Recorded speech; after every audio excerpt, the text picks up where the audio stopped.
England থেকে বের হয়ে স্পেন যান, ইতালি যান, ফ্রান্স যান, বিমানবন্দরে পর্যন্ত ইংরেজি নাই। বিমানবন্দরে পর্যন্ত ইংরেজি নাই। মানে কেন? ওরা জাতিগতভাবে আমাদের চেয়ে মানসিকভাবে স্বাধীন। সে পরোয়া করে না কেন আমি ইংরেজি শিখব, তাকে আমার ফরাসি ভাষা শিখতে হবে। এইরকম মানসিকভাবে তারা উগ্র এবং স্বাধীন। তাহলে আপনার পার্শ্ববর্তী দেশ তার দিনের উপর কট্টর, উগ্র এবং অ্যাগ্রেসিভ এবং ড্যাম কেয়ার, পরোয়া করে না। তারপরে ইসরায়েল তার নিজের দিনের উপর কট্টর, অ্যাগ্রেসিভ, পৃথিবীর কাউকে পরোয়া করে না। অসংখ্য খ্রিস্টান কান্ট্রি তাদের ওই সমস্ত দল ক্ষমতায় আসতেছে যারা ডানপন্থী কট্টর। তাহলে এত এত কট্টরের মধ্যে আপনি সেকুলার হয়ে বাঁচতে পারবেন না। সেকুলারিজম দিয়ে আপনার বাংলাদেশের স্বাধীনতা টিকবে না, বলে দিলাম।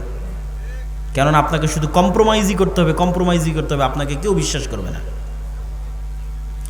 আপনিও যদি বাঁচতে চান, বাংলাদেশের স্বাধীনতাকে রক্ষা করতে চান, আপনাকেও আপনার দিনের উপর ড্যাম কেয়ার হতে হবে। আমি আল্লাহর নবীর সুন্নাতের অনুসরণ করি, কোরআন এবং হাদিসের আইন বাংলাদেশে বাস্তবায়ন করি, কার কি করার আছে করে নাও।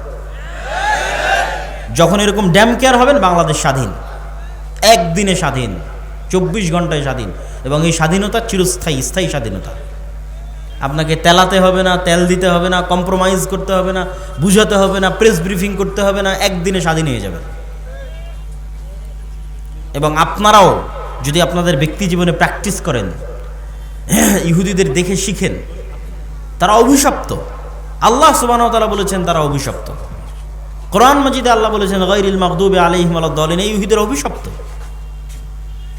কিন্তু আপনি ভয়ঙ্করভাবে আশ্চর্য হবেন, তারা একটা অভিশপ্ত জাতি হওয়ার পরেও সারা পৃথিবীর মানুষকে ইহুদিরা শিখালো, ছেলে হোক মেয়ে হোক দুটি সন্তানই যথেষ্ট। আপনি আমাকে একটা ইহুদি ফ্যামিলি বের করে দিবেন যার একটাই সন্তান অথবা দুটোই সন্তান। প্রত্যেকটা ইহুদি ফ্যামিলির 4টা, 5টা, 6টা, 7টা করে সন্তান।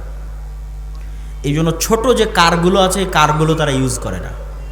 তাদের জন্য বড় হাইজ গাড়ি, নহা, যেটাতে 7-8টা সিট আছে, সেই গাড়ি লাগবে। কেননা ফুল ফ্যামিলি যেতে হলে ওই ছোট কারে তো হবে না। এই জন্য বড় গাড়ি বেশি ইউজ করে। সারা পৃথিবীতে ইহুদিরা এই সুদি কারবার প্রচলন করে রেখেছে। কোনো ইহুদির সাথে সুদি লেনদেন করে না, অথচ সারা পৃথিবীর সুদি কারবারের কন্ট্রোল তাদের হাতে। কিন্তু ওরা নিজেরা কখনো সুদি কারবার লেনদেন করে না।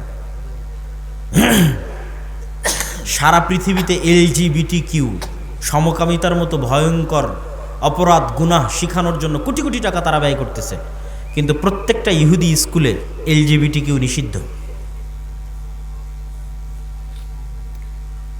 এবং সেটা পরোয়া করে না যে এটা আমি নিষিদ্ধ করে রেখেছি তো কে আমাকে কি বলবে, এটা পরোয়া করে না। সম্মানিত উপস্থিতি, এই জন্য ওদের কাছে অনেক কিছু আপনার শিখার আছে যে নিজের দিনের উপর কি পরিমাণ কট্টর হতে হয়। আপনি বাংলাদেশ থেকে বের হয়ে আর একটা খ্রিস্টানের সাথে ঘুরলে আপনি চুল পরিমাণ ধাক্কা খাবেন না। আপনি দেখবেন যে ওই খ্রিস্টান 6 দিন 5 দিন কাজ করে যা টাকা ইনকাম করছে, গার্লফ্রেন্ডের পিছনে, পাবে জুয়ায়, বারে মদে, উইকেন্ডে, সাপ্তাহিক ছুটিতে শেষ করে দিচ্ছে। ফলত আপনার কাছে মনে হবে এটাই দুনিয়া। কিন্তু যখন আপনি একটা ইহুদির কাছে যাবেন, ইহুদির সাথে উঠা বসা করবেন, আপনি আশ্চর্য হবেন। আপনার হালালের চাইতে ওর হালাল খাওয়ার রেস্ট্রিকশন বেশি কঠিন। মদ শুকুর খাওয়া তো বহু দূরের কথা, ওর রেস্ট্রিকশনের জ্বালাতে আপনি টিকতে পারবেন না। আপনি বলবেন বাবারে আমরা কত বাছাই করি, তার চাইতে দেখি এরা আরও বেশি বাছাই করে। কি পরিমাণ কট্টর তাদের দিনের উপর। এমন কোনো রেস্টুরেন্ট নাই যে রেস্টুরেন্টে একজন হুজুরকে নিয়োগ দেওয়া নাই, যেই হুজুরের কোনো কাজ নাই, ওই ইহুদি রাবাইর কোনো কাজ নাই। একটাই কাজ, শুধু রান্নাটা হালাল পদ্ধতিতে হচ্ছে কিনা সেটা দেখবে। আপনাদের বালিয়াডাঙ্গি বাজারে যতগুলো রেস্টুরেন্ট আছে, মনে করেন প্রত্যেকটা রেস্টুরেন্ট মালিক একটা করে হুজুরকে চাকরি দিয়ে রেখেছে। হুজুরের কি কাজ? শুধু দেখবে যে রেস্টুরেন্টের রান্না কিভাবে হচ্ছে, হালাল অনুযায়ী হচ্ছে, ব্যাস। প্রত্যেকটা ইহুদি রেস্টুরেন্টে একজন করে রাবাই আছে। ডিমটা ভেঙে দিবে রাবাই, গরু মহিষ মুরগি জবাই করে দিবে রাবাই। পুরো নিয়ম কানুন ইহুদি ধর্ম অনুযায়ী পরিচালিত হচ্ছে কিনা তা দেখবে। কি পরিমাণ কট্টর হতে পারে তাদের দিনের উপর।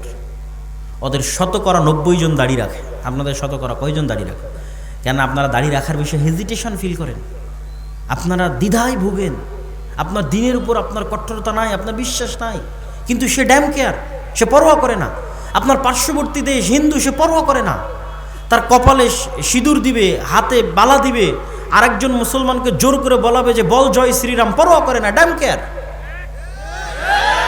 কিন্তু আপনি কেন ভীতু কাপুরুষ? কেন আপনি হেজিটেশন ফিল করেন আপনার দিনের উপর? আপনি যতদিন হেজিটেশন ফিল করবেন গোলাম থাকবেন। কট্টর হন যে আমার দিনের জন্য আমি জীবন দিয়ে দেবো, যা করার করো। একদিনে স্বাধীন, আজীবনের গোলামি থেকে একদিনে স্বাধীন। এটা গেল এক নাম্বার, যে আমাদেরকে আমাদের দিনের উপর, আমাদের আল্লাহর নবীর সুন্নাতের উপর, আল্লাহ সুবহানাহু ওয়া তাআলার বিধানের উপর উইদাউট এনি কম্প্রোমাইজ কট্টর হতে হবে। কোনো প্রকার ছাড়, মিউ ছাড়া কট্টর হতে হবে। এটা আমার দিন, আমি এটা মানবো, এটা আমি চাই। আপনি স্বাধীন হয়ে যাবেন। তারপরে আমাদের করণীয় কি? তারপরে আমাদের করণীয় হচ্ছে আমাদের যুবক সমাজ, আমাদের ছেলে মেয়েরা, তাদের যুবক সমাজ এবং তাদের ছেলে মেয়েদের চেয়ে পিছিয়ে আছে নেশা, মাদকতা, ডিভাইস আসক্তি, mobile, TikTok, Facebook, reels, video game, free fire, PUBG, মদ, জুয়া, বিড়ি, সিগারেট, গাঞ্জা, এগুলোর মধ্যে আমাদের যুবক এবং ছাত্র সমাজ তাদের চারিত্রিক এবং নৈতিক পদস্খলন ঘটিয়ে ফেলেছে। ফলত তাদের প্রোডাক্টিভিটি নাই। মানুষও একটা মেশিন, এই মেশিনের একটা কাজ আছে, তাকে উৎপাদন করতে হবে। আপনারা যারা গার্মেন্টসে কাজ করেন, সেখানে উৎপাদন হয়, কতটা কাপড় তৈরি হলো গণনা করা হয়। আপনি একটা মেশিন, আপনি কি উৎপাদন করছেন? আমাদের যুবক সমাজ কি উৎপাদন করছে? সে তো শুধু সময় নষ্ট করছে। কিন্তু ওই সমস্ত দেশের যাদেরকে আমরা রোজ সকাল সন্ধ্যা গালি দিচ্ছি, গালি দিয়ে লাভ নাই, তারা তাদের সময়কে নষ্ট করে না, তারা তাদের সময়কে কাজে লাগায়, তারা প্রোডাক্টিভ। আর আল্লাহ সুবহানাহু ওয়া তাআলা পৃথিবীকে যেই সিস্টেমে ডেভেলপ করেছেন, ওই সিস্টেমে যদি একটা হিন্দুও চলে, একটা ইহুদিও চলে, আল্লাহ বাধা দিবেন না, ওই সিস্টেম অনুযায়ী তার কাজ হবে। এই কথাটা মনে হয় বুঝলেন না। আল্লাহ পৃথিবীতে সিস্টেম তৈরি করেছে, আগুন জ্বালায়। আগুন কি করে? ছুরি কাটে। তো এখন একজন যদি আরেকজনের উপর ছুরি কাটে, তো 99% সময় আল্লাহ সুবহানাহু ওয়া তাআলা দেখবেন না কাকে কাটছে। অন্যায় ছুরিকে আল্লাহ কাটার কাজ দিয়ে, যেভাবে আল্লাহ পৃথিবী ডেভেলপ করেছে, আরেকজন কাটছে, কেটে যাবে। ওই অনেক স্বল্প সময় ইতিহাসে এক একটা দেখানোর জন্য ইব্রাহিম আলাইহিস সালাতু ওয়াস সালামকে আগুনে ফেলে দেওয়া হয়েছে, জ্বলেনি। এক একটা দেখানোর জন্য, আল্লাহর ক্ষমতা, মুজিজা দেখানোর জন্য।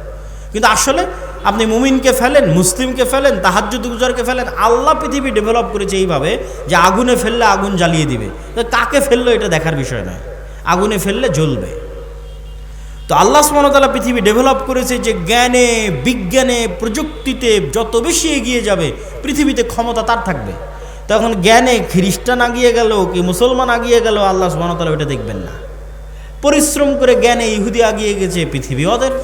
পরিশ্রম করে জ্ঞানে আমেরিকা আগিয়ে গেছে, পৃথিবী ওদের। মুসলমানের সন্তান পরিশ্রম করে না, মদ জুয়া আড্ডা নিয়ে ব্যস্ত থাকে, তোরা গোলাম।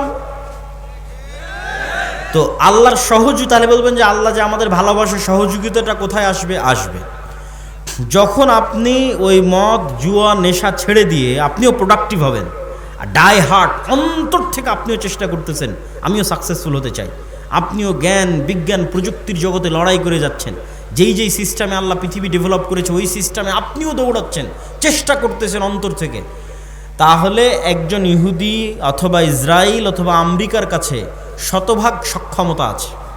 শতভাগ সক্ষমতা থাকার পর সে হয়তো 90% চেষ্টা করতেছে। আপনার কাছে 50% সক্ষমতা আছে, আপনিও 90% চেষ্টা করতেছেন। আর 50% সক্ষমতা না থাকলেও আল্লাহ আপনাকে বিজয় করে দিবে। আল্লাহ আপনাকে কি করে দিবে?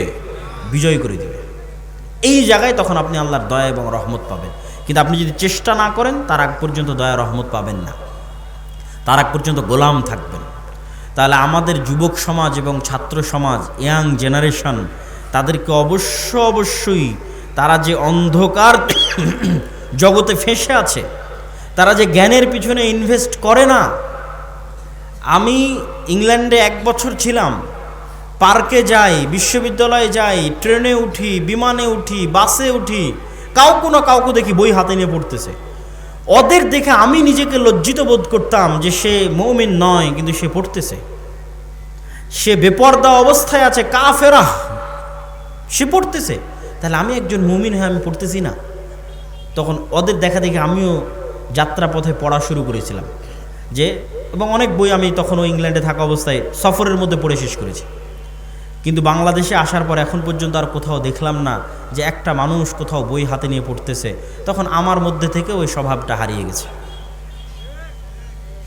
তাহলে আমাদের মধ্যে পড়ার এবং জ্ঞান অর্জনের আগ্রহ নাই। আমাদের সাধারণ সেকুলার ছাত্র জনতা তো বহুদূরে থাক, ইসলামপন্থী মানুষজন তাদের সময় নষ্ট করে পারস্পরিক হিংসা বিদ্বেষ, গুতাগুতি, মারামারি, ঠেলাঠেলি, গীবত, পরনিন্দায়। যারা ইসলাম নিয়ে আলোচনা করে তারাও দুইজন যখন একত্রিত হয়, কোরআনের একটা আয়াত নিয়ে আলোচনা কর, কোরআনের হাদিসের একটা, বুখারী শরীফের একটা হাদিস নিয়ে আলোচনা কর, দিনের একটা বিষয় নিয়ে আলোচনা কর না। কোন হুজুর কোন বক্তায় কি বলল, কে কোথায় ফেসবুকে কি কমেন্ট করেছে, কার বিরুদ্ধে কে লাগলো, এক জায়গায় একত্রিত হলে সেগুলো নিয়ে গল্প শুরু হয়ে গেল। সময় নষ্ট, প্রোডাক্টিভিটি নষ্ট। অতএব হে যুবক সমাজ, হে ছাত্র ভাইয়েরা, আমরা যদি আমাদের সময়কে সঠিকভাবে কাজে না লাগাই, জ্ঞান অর্জন না করি, তাহলে আমরা কখনোই পৃথিবীতে আর 10টা জাতির সাথে পাল্লা দিয়ে স্বাধীন হতে পারবো না। গোলাম থাকতে হবে, গোলাম আছি, গোলাম থাকতে হবে। আমি চেষ্টা না করলে আল্লাহ রাস্তা দেখাবে না। অতএব আমাদের জাতির মুক্তির জন্য কাউকে না দেখে হলে অন্তত আপনার পাশে যারা আছে তাদের দেখে শিখেন। হিন্দুদেরকে দেখে শিখেন, আপনারা তাদের নিয়ে কত হাসি ঠাট্টা করেন, কত মজাক করেন, অথচ পৃথিবীর দ্বিতীয় সিলিকন ভ্যালি হিন্দুরা বেঙ্গলোরে বানিয়েছে। আমেরিকাতে একটা সিলিকন ভ্যালি আছে, জ্ঞান বিজ্ঞান প্রযুক্তির সেন্টার, দ্বিতীয়টা হিন্দুরা বানিয়েছে বেঙ্গলোরে। পড়াশোনা করে, জ্ঞান অর্জন করে। অতএব তাদের কিনে ট্রোল করে, হাসি ঠাট্টা করে লাভ নেই। আপনারা পড়েন, শিখেন, জ্ঞান অর্জন করেন, টেক্কা দেন পৃথিবীর সাথে। না হলে আমাদেরকে গোলাম থাকতেই হবে। আমি আমার বক্তব্যের সারমর্ম করতে চাই। শুরুতে কি বলেছিলাম মনে আছে? সব হয়তো ভুলে গেছেন। শুরুতে বলেছিলাম যে আজকে এখনই 2 বছরের মধ্যে, 1 বছরের মধ্যে ভোট করে ক্ষমতায় যেতে হবে, এই চিন্তা বাদ দিয়ে চিন্তা করতে হবে 100 বছর পর ইসলাম বাংলাদেশের ক্ষমতায় আসবে, কোনো কম্প্রোমাইজ ছাড়া এবং স্থায়ীভাবে। তার জন্য কি করা লাগবে সেটা করেন। 100 বছর পর ইসলাম বাংলাদেশের ক্ষমতায় আসবে উইদাউট এনি কম্প্রোমাইজ এবং স্থায়ীভাবে। তার জন্য কি করা লাগবে? তার জন্য শক্তিশালী প্রতিষ্ঠান লাগবে, শক্তিশালী মিডিয়া লাগবে, শক্তিশালী অর্থনৈতিক প্রতিষ্ঠান লাগবে। সেগুলো প্রতিষ্ঠা করার পিছনে আমাদের সময় এবং শ্রম দিতে হবে। তারপরে কি তুলে ধরেছি? তারপরে আপনাদের সামনে তুলে ধরেছি যে আমাদের ব্যক্তিগত সামাজিক জীবনে ন্যায়পরায়ণতা যদি না থাকে, আমরা কখনোই আল্লাহর দয়ায় ক্ষমতায় যেতে পারবো না। অতএব আমাদের ব্যক্তিগত জীবনে কি লাগবে?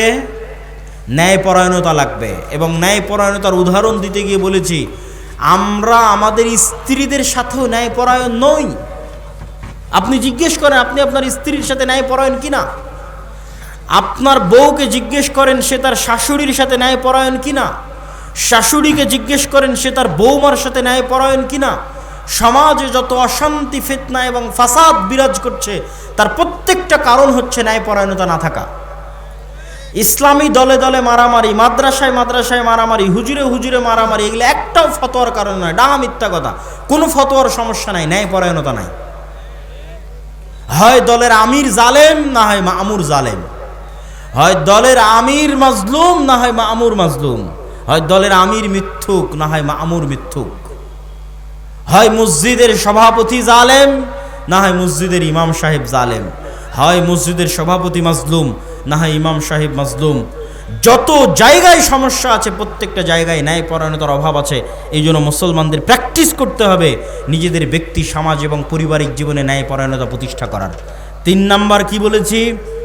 আমাদেরকে আমাদের দিনের উপর কট্টর হতে হবে এবং কলোনিয়াল মাইন্ড সেট আপ, 190 বছর ব্রিটিশদের যে গোলামি করেছি, ওই গোলামি করতে গিয়ে আমাদের রক্তের মধ্যে ঢুকে গেছে যে যার দাড়ি চাছা সে স্মার্ট, আর যার মুখে দাড়ি আছে সে আনস্মার্ট। এই কলোনিয়াল মাইন্ড সেট আপের মুখে লাথি মারতে হবে। স্বাধীন হতে হবে। যেটা আল্লাহর নবী সেটা স্মার্ট, যেটা আল্লাহর নবীর নয় সেটা স্মার্ট নয়। এটা যেদিন শক্তভাবে বিশ্বাস করে নেবেন উইথ কনফিডেন্ট এবং উইদাউট এনি কম্প্রোমাইজ, শক্ত আত্মবিশ্বাসের সাথে, সেদিন আপনি স্বাধীন হয়ে গেছেন। সেই দিন পৃথিবীর কোনো শক্তি পৃথিবীতে আপনাকে দমিয়ে রাখতে পারবে না। 4 নাম্বার কি বলেছি? 4 নাম্বার বলেছি আমাদের ছাত্র তরুণ জনতা, তারা যে নেশার মধ্যে, অবৈধ সম্পর্কের মধ্যে, এবং আমাদের মা এবং বোনেরা এবং আমাদের ভাইয়েরা, তাদের মধ্যে দিয়াসাহ মানে শুকুরের চর্বি। শুকুর অপবিত্রতা, অপরিচ্ছন্নতা, নোংরামি পছন্দ করে। শুকুর তার নিজের বিষ্ঠা, নিজের মল চেটে খায়, লজ্জা নাই। এই শুকুরের চর্বিকে বলা হয় দিয়াসাহ। রাসূল সাল্লাল্লাহু আলাইহি ওয়াসাল্লাম বলেছেন, লা ইয়াদখুলুল জান্নাতা দায়ুস, দায়ুস জান্নাতে যাবে না, শুকুর জান্নাতে যাবে না, শুকুরের চর্বি জান্নাতে যাবে না। তো শুকুরের চর্বির সাথে জান্নাতে যাওয়ার কি সম্পর্ক? মানে ওই মানুষ জান্নাতে যাবে না যার রক্ত, যার চর্বি শুকুরের রক্ত শুকুরের চর্বির মতো হয়ে গেছে। কার রক্ত, কার চর্বি শুকুরের রক্ত শুকুরের চর্বির মতো হয়ে গেছে? যার পরিবারের মধ্যে বেহায়াই আছে, নির্লজ্জতা আছে, কিন্তু তার অন্তরে কষ্টবোধ নাই, তার অন্তরে দুঃখবোধ নাই, লজ্জাবোধ নাই, সে দায়ুস, সে জান্নাতে যাবে না। আপনি দায়ুস হলে সমস্যা কি? আমি যদি দায়ুস হই তাহলে সবচেয়ে বড়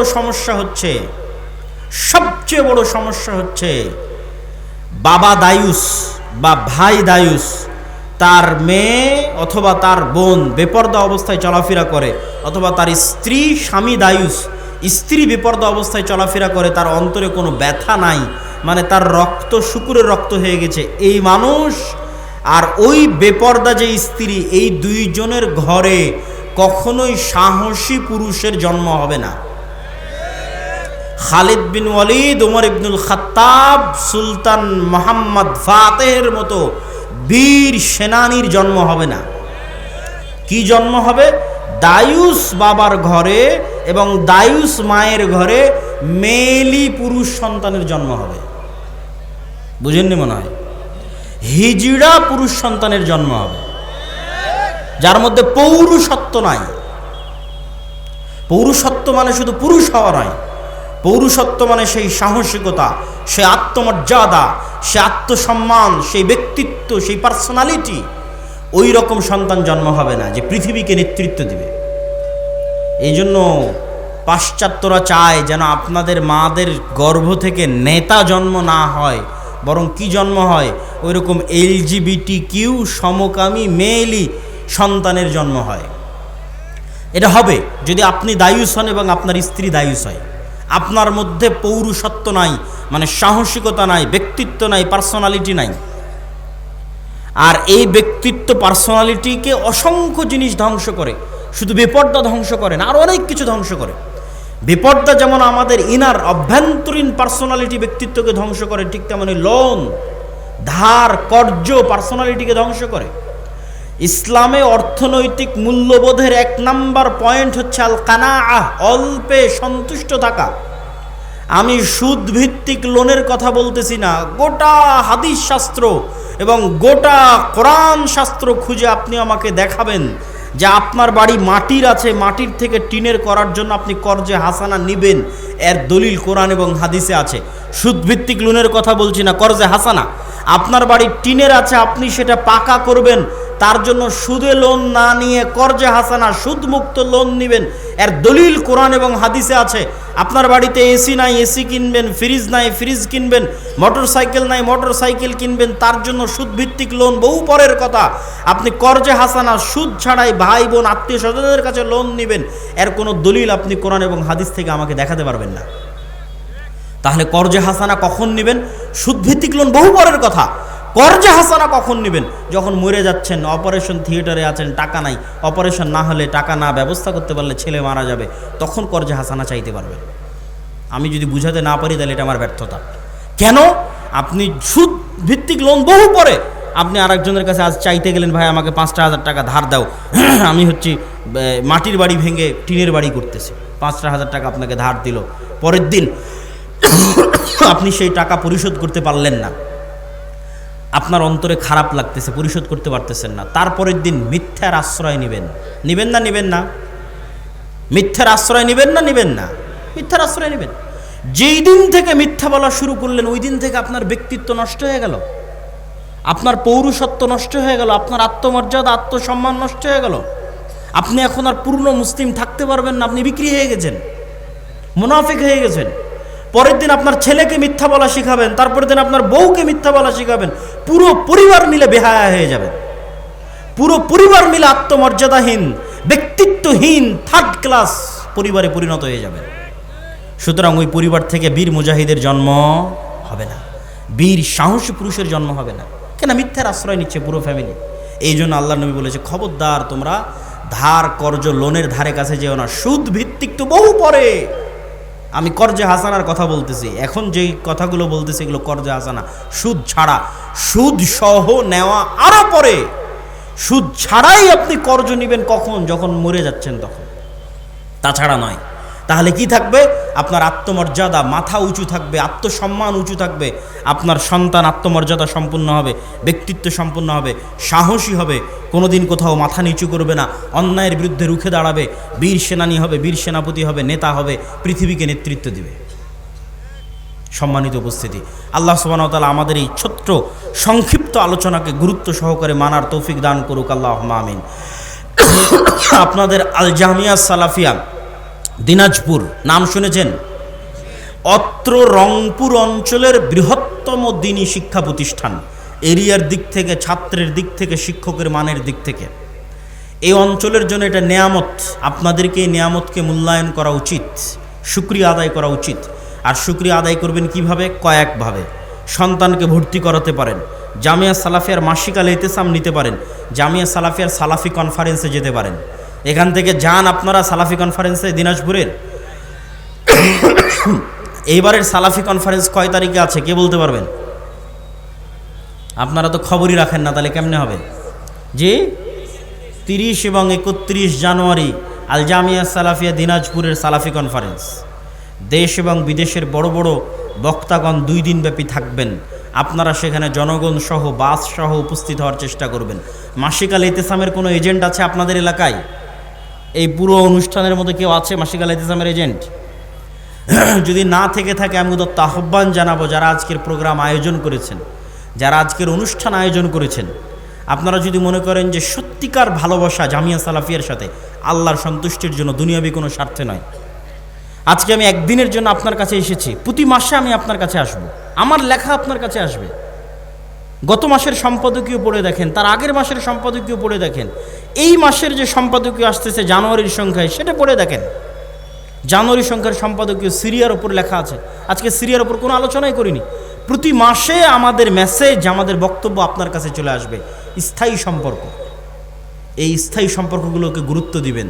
দাওয়া ইলাল্লাহর মক্তব পরিচালিত হচ্ছে। 400টার মতো মক্তবের মধ্যে জাতীয় মক্তব প্রতিযোগিতা আয়োজন হয়েছে। এই সকল মক্তবের শিক্ষকদের যাতায়াত খরচ দিয়ে জামিয়া সালাফিয়া ডাঙ্গিপাড়াতে আমরা প্রশিক্ষণ দিয়েছি, সিলেবাস দিয়েছি। তাহলে এই মক্তবগুলোর মতো যদি আপনারা আপনাদের মক্তব পরিচালিত না করেন, এত সুযোগ সুবিধা দেওয়ার পরও, তাহলে দায়ী আমরা না, আপনারা। আপনার ইমাম আমার জামিয়া সালাফিয়া থেকে ট্রেনিং দিবে, এর জন্য টাকা লাগবে না, আমি যাতায়াত খরচ দিব।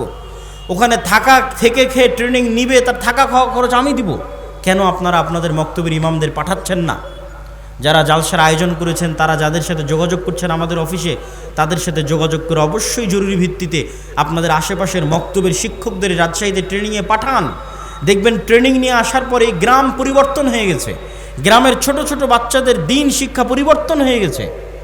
আমরা যদি ওই ছোটো বাচ্চাদের অন্তরে দিনের জ্ঞান না দিতে পারি, তাহলে এই একদিনের 1 ঘন্টার বক্তব্যে আমি আপনাকে পূর্ণ দিন শিখাতে পারবো না।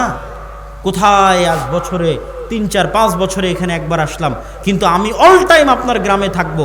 আমার সিলেবাস অনুযায়ী আপনার মক্তবটা চালান। আপনার শিক্ষককে আমাদের জামিয়া সালাফিয়া থেকে ট্রেনিং দিয়ে নিয়ে আসেন, তাহলে আমি আব্দুল্লাহ 24 ঘন্টা আপনার গ্রামে আছি, আপনার ছেলেদের সাথে আছে, আপনার সন্তানদের সাথে আছে। মাসিক আল ইতিসামের এজেন্ট হন, আমরা প্রতি মাসে আপনাদের কাছে চলে আসতেছি। সম্মানিত উপস্থিতি, জামিয়া সালাফিয়ার সার্বিক কাজের জন্য আপনারা আল্লাহ সুবহানাহু ওয়া তাআলার নিকটে দোয়া করবেন, আল্লাহ সুবহানাহু ওয়া তাআলা যেন কবুল করে, আল্লাহুম্মা আমিন। জামিয়া সালাফিয়া ডাঙ্গিপাড়া পাবা রাজশাহী, জামিয়া সালাফিয়া রূপগঞ্জ নারায়ণগঞ্জ, জামিয়া সালাফিয়া তেঘরা বিরল দিনাজপুর, জামিয়া সালাফিয়া বরিশাল, এই প্রত্যেক প্রতিষ্ঠানগুলো মিলে প্রায় 5,000 ছাত্রছাত্রী, 250 থেকে 300 শিক্ষক শিক্ষিকা কর্মকর্তা কর্মচারী, মাসিকাল ইতেসাম মাক্তাবাতুস সালাফ আদ-দাওয়া ইলাল্লাহ, এগুলো সব মিলিয়ে যে বৃহৎ কার্যক্রম চলতেছে। রূপগঞ্জ নারায়ণগঞ্জে 10,000 মুসল্লি সালাত আদায় করতে পারবে। এই মসজিদ নির্মাণ চলতেছে, যার বেসমেন্ট ঢালাই কিছুদিন আগে হলো। আর আপনাদের তেঘরা বিরল দিনাজপুরেও মসজিদের কার্যক্রম শুরু হয়ে গেছে, মাঝে মধ্যে গিয়ে দেখে আসবেন, আল্লাহর সন্তুষ্টির জন্য দান করে আসবেন।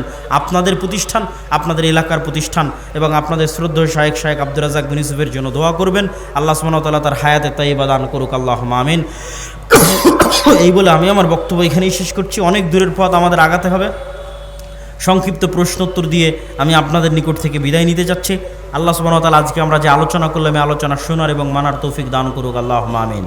প্রিয় শায়েখ, আমার মা এবং আমার স্ত্রী সালাত আদায় করে, পর্দা করে না, তাদের সালাত কি কবুল হবে? প্রশ্ন যদি ধৈর্য থাকে প্রশ্নোত্তরগুলো বসে শুনে যান, কথাবার্তা হইচই না করে। কোনো গুনাহের কারণে সালাতকে কটাক্ষ করা যাবে না। কি বললাম বলেন তো? কোনো গুনাহের কারণে কাকে কটাক্ষ করা যাবে না? সালাতকে। দেখো কত বড় নামাজি আর বউ বেটি পর্দা করে না, না, কটাক্ষ করে, তার সালাতকে কটাক্ষ করা যাবে না। দেখো কত বড় সুদখোর, সুদও খায় নামাজ পড়ে, সালাতকে কটাক্ষ করা যাবে না। সুদ খায় তার জন্য আপনি দাওয়াত দেন, আর স্ত্রী আর কন্যা বেপর্দায় চলে তার জন্য দাওয়াত দেন, কিন্তু নামাজ যে পড়তে আসে এটা পড়তে হবে, এটা ভালো। এটা সুদ খেলেও পড়তে হবে, ঘুষ খেলেও পড়তে হবে, স্ত্রী বিপর্দায় থাকলেও পড়তে হবে। আমরা জানি জমি বন্ধক নিয়ে খাওয়া জায়েজ নয়।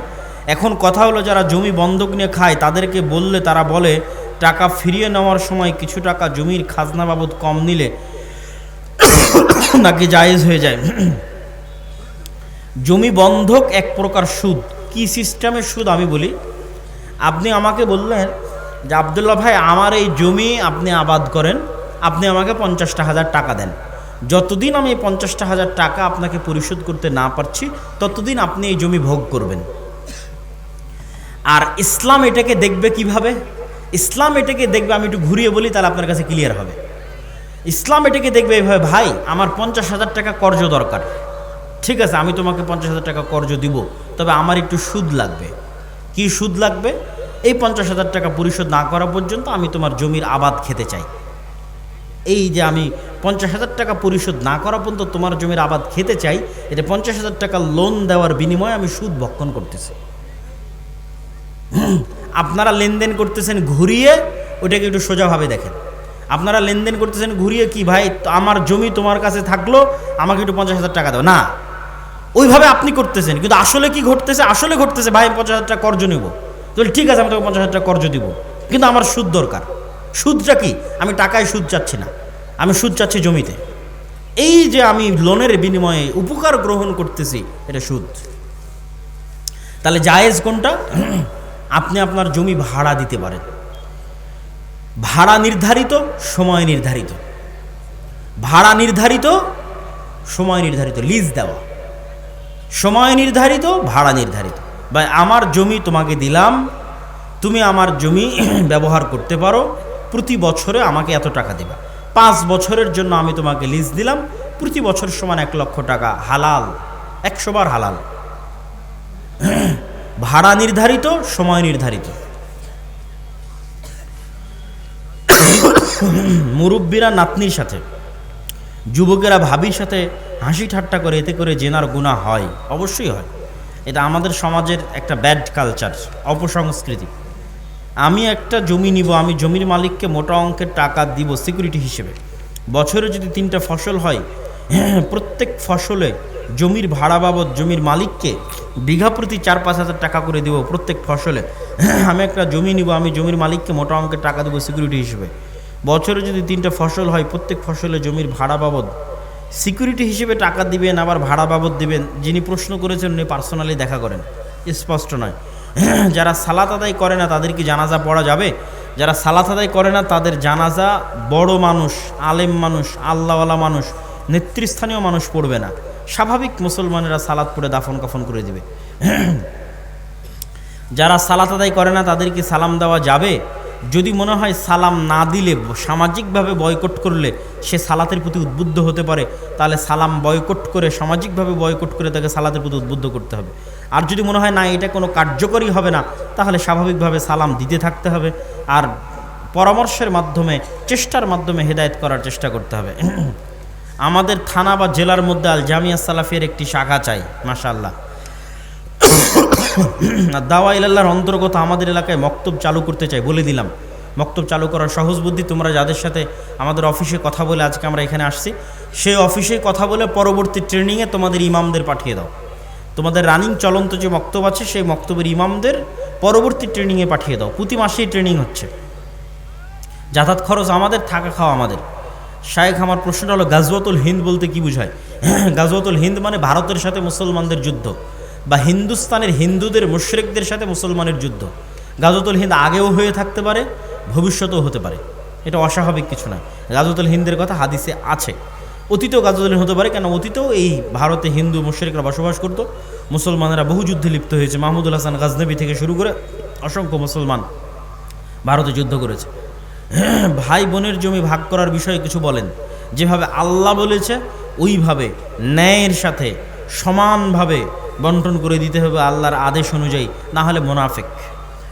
এবং সে সালাত আদায় করলেও মুনাফিক, হজ করলেও মুনাফিক, তাহাজ্জুদ গুজার হলেও মুনাফিক। পান, জর্দা, বিড়ি, গুল, সিগারেটের ব্যবসা কি হারাম? এটা আবার জিজ্ঞেস করে কেউ। মুসলমান হলে এটা জিজ্ঞেস করার কথা না। আমাদের এই দিকে অনেকে সিয়াম রাখে কিন্তু দাড়ি চাচ্ছে, তাদের বিষয়ে কিছু বলবেন। কখনোই মানুষের আর একটা আমল দিয়ে আর একটা সৎ আমলকে কটাক্ষ করবেন না। সিয়াম রাখে ভালো কথা, এটার জন্য দাড়ি কিনে এটাকে কটাক্ষ করার দরকার নাই। সালাত আদায় করে ভালো কথা, দাড়ি কিনে এটাকে কটাক্ষ করার দরকার নাই। আপনি আলাদাভাবে তাকে দাড়ির জন্য দাওয়াত দেন, কিন্তু দাড়ি রাখে না এই জন্য তার সালাত, তার সিয়ামকে কটাক্ষ করবেন না, তার দাওয়াতি কাজকে কটাক্ষ করবেন না। কে আল্লাহর কাছে প্রিয় তা আল্লাহ সুবহানাহু ওয়া তাআলা ভালো জানে। মানুষ আমলের জোর দিয়ে জান্নাতে যাবে না, আল্লাহর দয়ায় জান্নাতে যাবে। সবাই বৈঠক শেষে দোয়া পড়ি, সুবহানাকা আল্লাহুম্মা ওয়া বিহামদিকা আশহাদু আল্লা ইলাহা ইল্লা আনতা আস্তাগফিরুকা ওয়া আতুবু